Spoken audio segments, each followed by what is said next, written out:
Migraine सिर्फ headache नहीं है और हर सर दर्द माइग्रेन नहीं होता। ये एक न्यूरोलॉजिकल डिसऑर्डर है जिसके बारे में हम आज बात करेंगे। माइग्रेन कुछ घंटों से लेकर कई दिनों तक हो सकता है।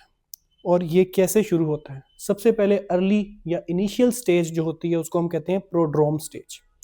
इसमें मरीज मतली महसूस करता है, अपना सर भारी महसूस करता है, उसको मूड चेंजेस वगैरह महसूस होते हैं। फिर उसके बाद जो स्टेज आती है, जो दर्द से पहले की स्टेज है, उसको हम कहते हैं ऑरा स्टेज। इसमें उस मरीज को विजुअल डिस्टर्बेंस यानी उसकी आंखों के आगे रोशनी चमकती हुई या कोई जिग जैग लाइन वगैरह उसको नजर आती हैं। इसके अलावा उसको अपना सर मजीद भारी नजर आता है, मतली होती है, उसकी मूड चेंजेस होती है, उसकी कंसंट्रेशन यानी उसका फोकस जो है वो उस तरह का नहीं रहता। और ये तकरीबन 20 से 60 मिनट तक ये वाली स्टेज रहती है। इसके बाद जो स्टेज आती है वो क्लासिकल हेडेक यानी दर्द की स्टेज आती है। जो माइग्रेन का हेडेक है वो पल्सेटिंग यानी धड़कता हुआ शदीद दर्द होता है और अमूमन ज़्यादातर केसों में ये एक सर के एक हिस्से तक महदूद रहता है, लेकिन ये ज़रूरी नहीं है कि सिर्फ एक हिस्से तक ही हो।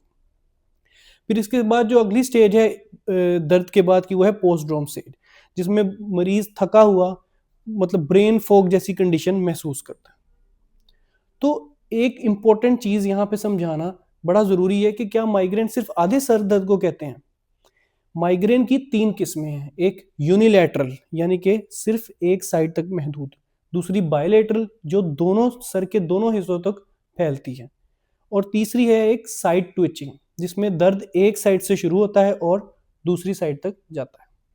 अब ज्यादातर केसेस में ये यूनिलैटरल हेडेक पाया जाता है, इसलिए हम इसको आधे सर का दर्द कहते हैं, लेकिन ये माइग्रेन हमेशा आधे सर का दर्द नहीं होता। फिर माइग्रेन की कुछ किस्में भी हैं, जैसे अब्डोमिनल माइग्रेन जो पेट तक महदूद होता है, फिर वेस्टिबुलर माइग्रेन जिसमें दर्द के साथ चक्कर भी आते हैं, फिर या ओकुलर माइग्रेन जो आंखों तक महदूद रहता है। तो माइग्रेन सिर्फ हेडेक यानी सर दर्द नहीं है, इसमें और भी बहुत सी चीजें आती हैं। फिर रिसर्चेस के मुताबिक ये देखा गया है कि 12 से 15 साल के दरमियान इसका अटैक अमूमन शुरू होता है और इसकी पीक 35 से 40 साल की उम्र तक आती है। वैसे तो किसी भी एज ग्रुप के अंदर हो सकता है, लेकिन ज़्यादातर इस एज गैप के अंदर पाया गया। फिर इसके ट्रिगर्स जो माइग्रेन को शुरू होने में बहुत मदद देते हैं, उनमें स्ट्रेस, एंजाइटी और डिप्रेशन का बड़ा एक अहम रोल है। फिर स्लीप इम्बैलेंस, अगर किसी की नींद का साइकिल डिस्टर्ब है तो फिर माइग्रेन का अटैक बड़ी आसानी से उसमें शुरू होने के चांसेस हैं।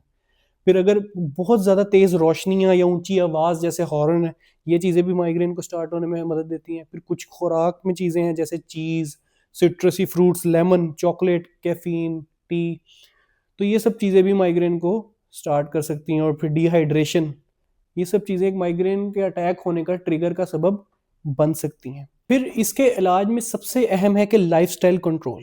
कैसे?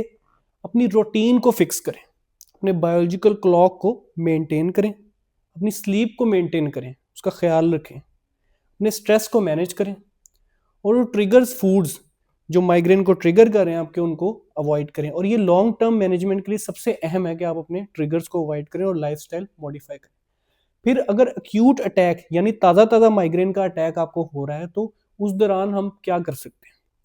कोई पेन किलर दिया जाता है, कोई भी एनसेड, जिससे दर्द को कंट्रोल किया जाए। फिर माइग्रेन में एक स्पेसिफिक दवाई दी जाती है जिसको हम कहते हैं ट्रिप्टन्स। इनका बड़ा एक अहम रोल है माइग्रेन के अंदर और बड़े अच्छे इनके प्रूवन रिजल्ट्स सामने आए हैं।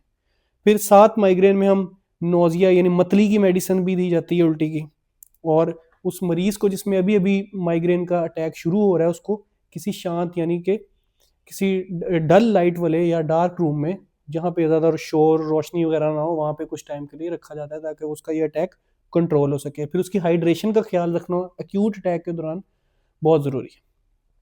और प्रिवेंशन ट्रीटमेंट यानी कि इसको प्रिवेंट कैसे किया जा सकता है, इसमें डिफरेंट ड्रग्स दी जा सकती हैं, जैसे कि beta blockers, anti epileptic drugs, उसके अलावा एंटी डिप्रेसेंट्स भी दी जा सकती हैं ताकि स्ट्रेस को मैनेज किया जा सके। और एक नई क्लास ऑफ ड्रग्स जो आजकल चल रही हैं, CGRP इनहिबिटर्स, ये भी दी जाती हैं। ये सारी ड्रग्स इसलिए दी जाती हैं ताकि जो न्यूरोनल हाइपर एक्टिविटी और वास्कुलर हाइपर एक्टिविटी ब्रेन के अंदर हुई और पेन पैथवेज जो ओवर एक्टिव हुए हैं ब्रेन को, उनको काम डाउन और कंट्रोल किया जाए और माइग्रेन के अटैक को रोका जा सके, कंट्रोल किया जा सकते, अवॉइड किया जा सकता है। तो ये चीज़ भी समझना ज़रूरी है कि माइग्रेन को हमेशा के लिए ख़त्म नहीं किया जा सकता, लेकिन अपने अच्छे लाइफस्टाइल के साथ इसके ट्रिगर्स को अवॉइड करके इसको कंट्रोल ज़रूर किया जा सकता है और एक अच्छी और हेल्दी लाइफस्टाइल गुजारा जा सकता है। ये थी आज की वीडियो आपकी खिदमत में। उम्मीद करता हूँ आप लोगों को वीडियो पसंद आई होगी। अल्लाह हाफिज़।